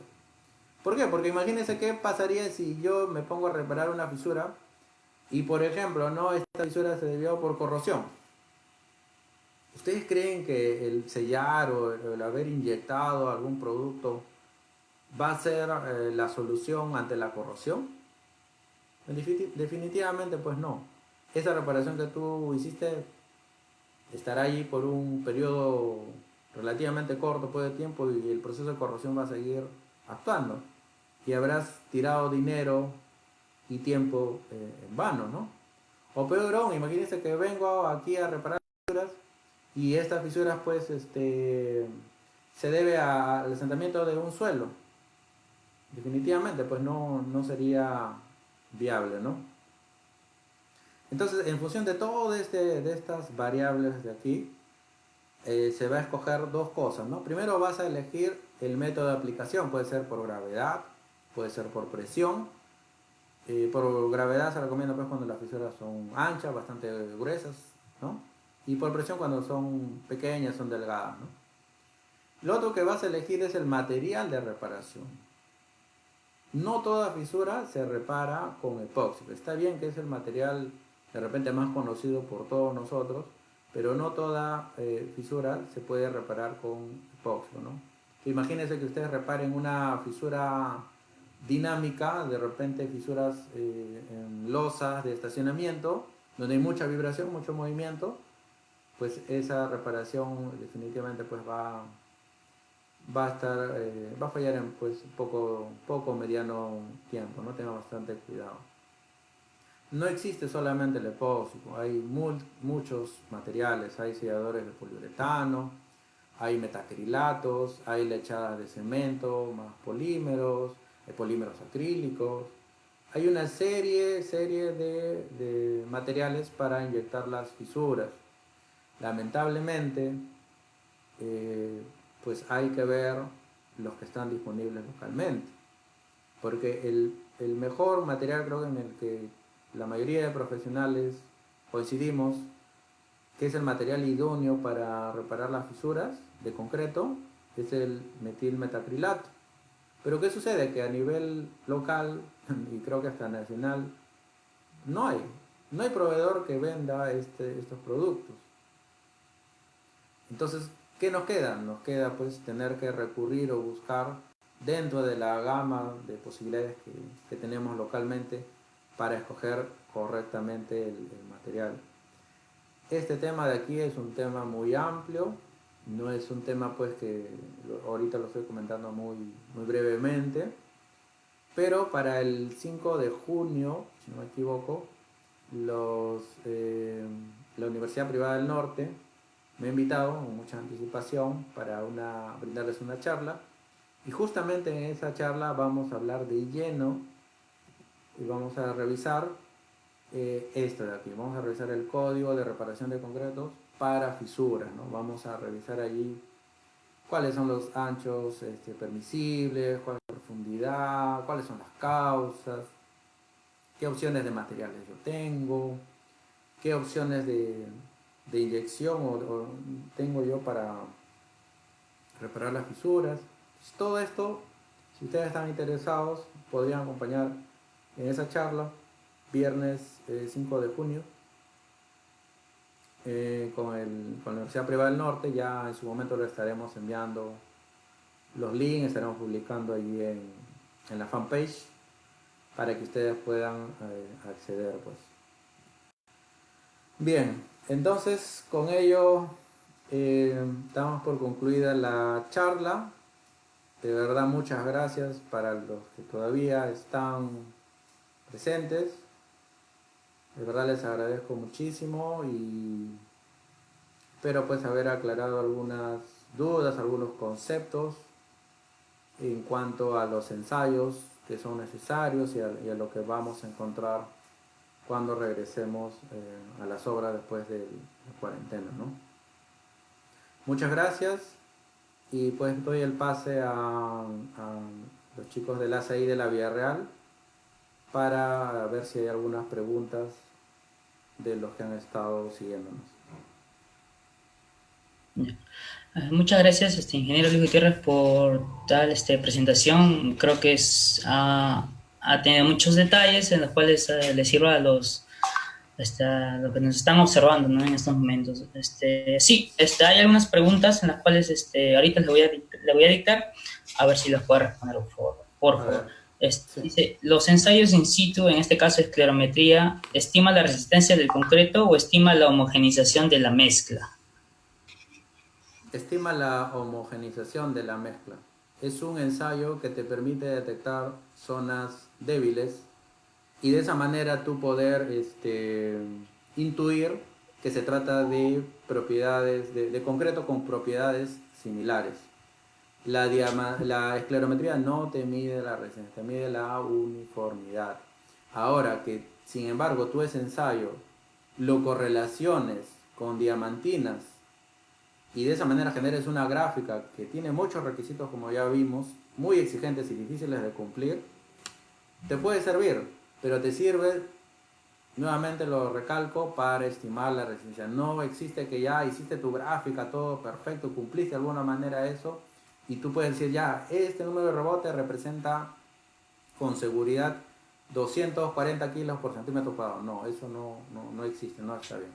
El único ensayo aceptado por los códigos que te mide la resistencia in situ, el F'S, es el ensayo de núcleos diamantinos. La esclerometría, el ultrasonido, método de madurez, pull-out y todos los métodos que están abarcados en el ACI 228.1R solamente son ensayos que te sirven para estimar la uniformidad, ¿no?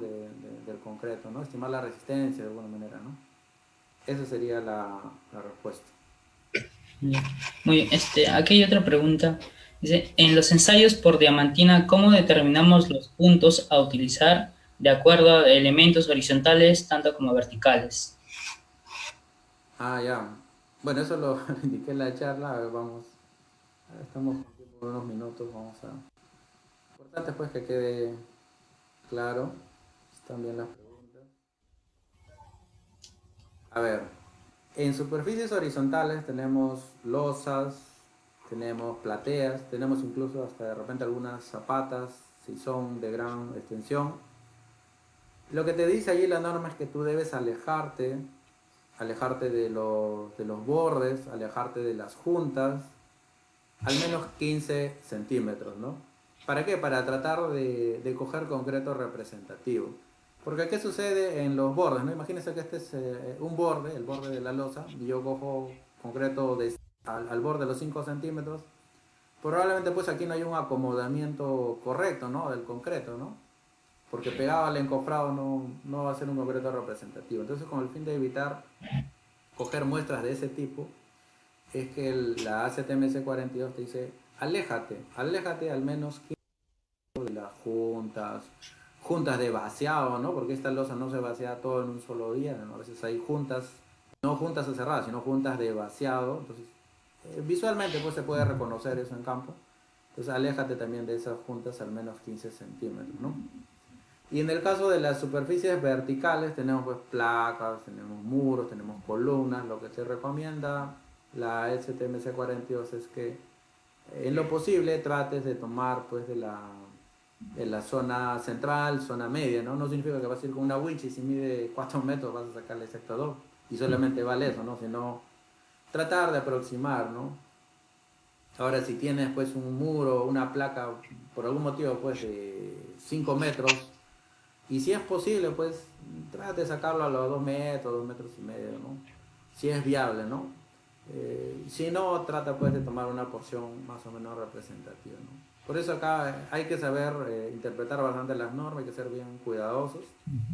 La norma te dice pues cuando sea posible, ¿no?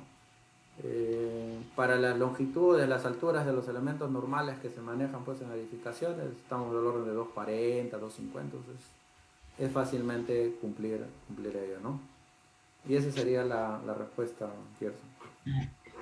Otra pregunta también dice, ¿de qué depende el diámetro de la broca para poder para poder realizar el ensayo?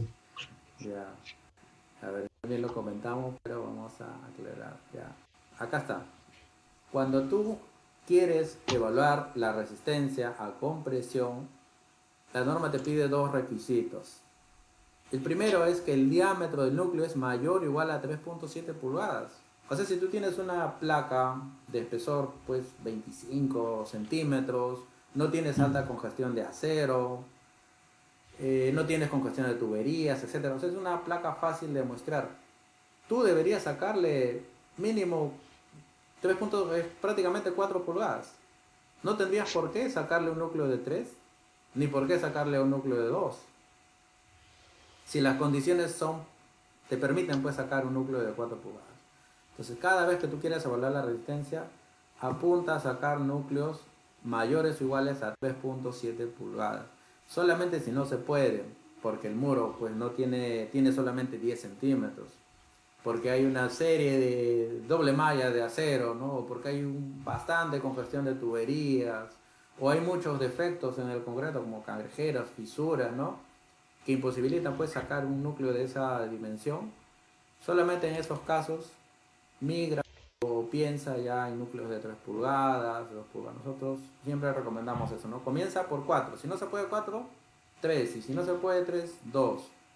Y esa es nuestra sugerencia. Menos de 2 pulgadas no recomendamos sacar porque ya hay muchos estudios en el que si se muestra, por ejemplo, una misma placa, a la misma placa, en la misma zona, la zona central, en la misma zona central, y yo le saco núcleos de 4 pulgadas y al costadito le saco núcleos de 2 pulgadas y los preparo y los ensayo conforme a lo que piden las normas, el de 4 pulgadas te va a dar un poquito más de resistencia. Y el de 4 pulgadas, los tres núcleos van a ser valores con menos dispersión. Un núcleo te va a dar 240, otro te va a dar 245 y el otro te va a dar 260, por ejemplo. O sea, son muy parecidos. En cambio, si tú ensayas los núcleos de 2 pulgadas, puedes obtener un valor 240, otro valor 190 y otro valor 270, ¿no? Entonces, hay mucha dispersión entre los tres resultados, a pesar de que es el mismo concreto, ¿no? Entonces, esos son los criterios, no lo digo yo, eso lo dice la norma, como ustedes pueden ver allí. Esa sería la respuesta, ¿no? Ingeniero, y para terminar ya, bueno, las preguntas, más que todo, usted está comentando, el concreto puro se refiere a una superficie no tarrajeada para un ensayo de esclerometría, es de lo que Ya, el hablan de concreto concreto con... puro. Ya, eso era esclerometría, ¿no? A ver.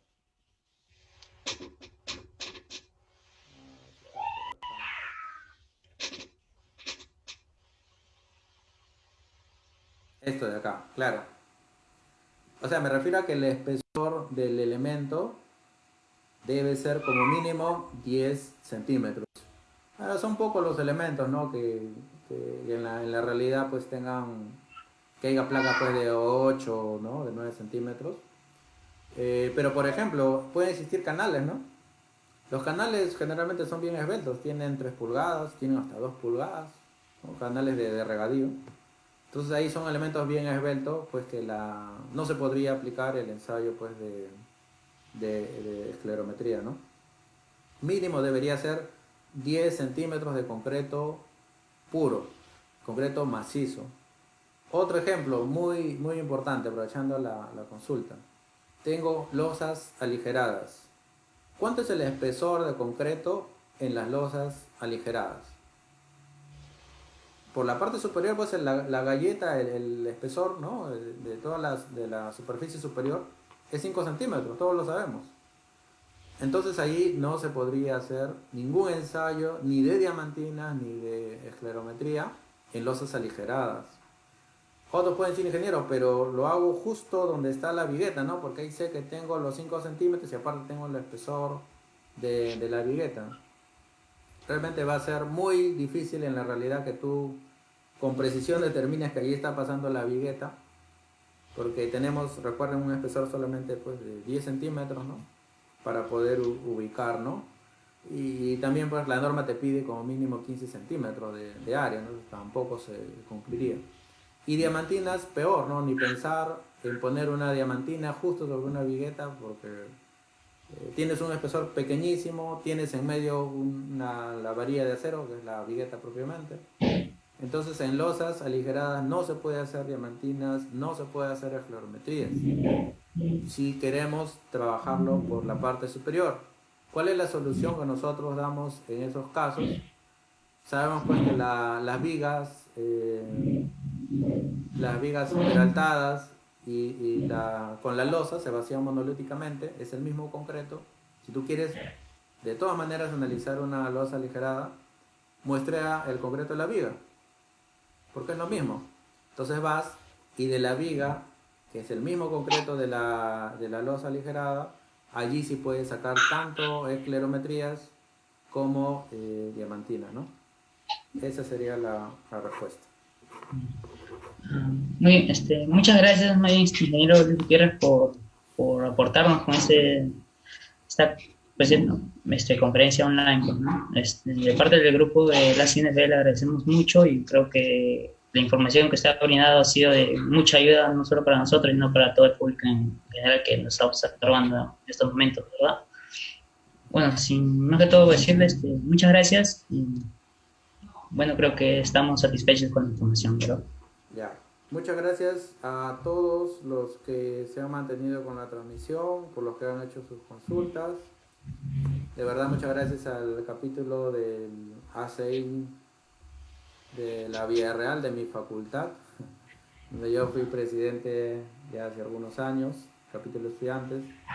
Es muy valorable lo que ustedes realizan, todos los grupos en general del ACI y demás grupos estudiantiles. Bueno, eso sería todo de mi parte y pues cuídense mucho con el tema del COVID, no salgan de casa si no es necesario. Ya pronto estaremos volviendo al trabajo varios de nosotros y cuídense. Hasta una próxima oportunidad. Gracias.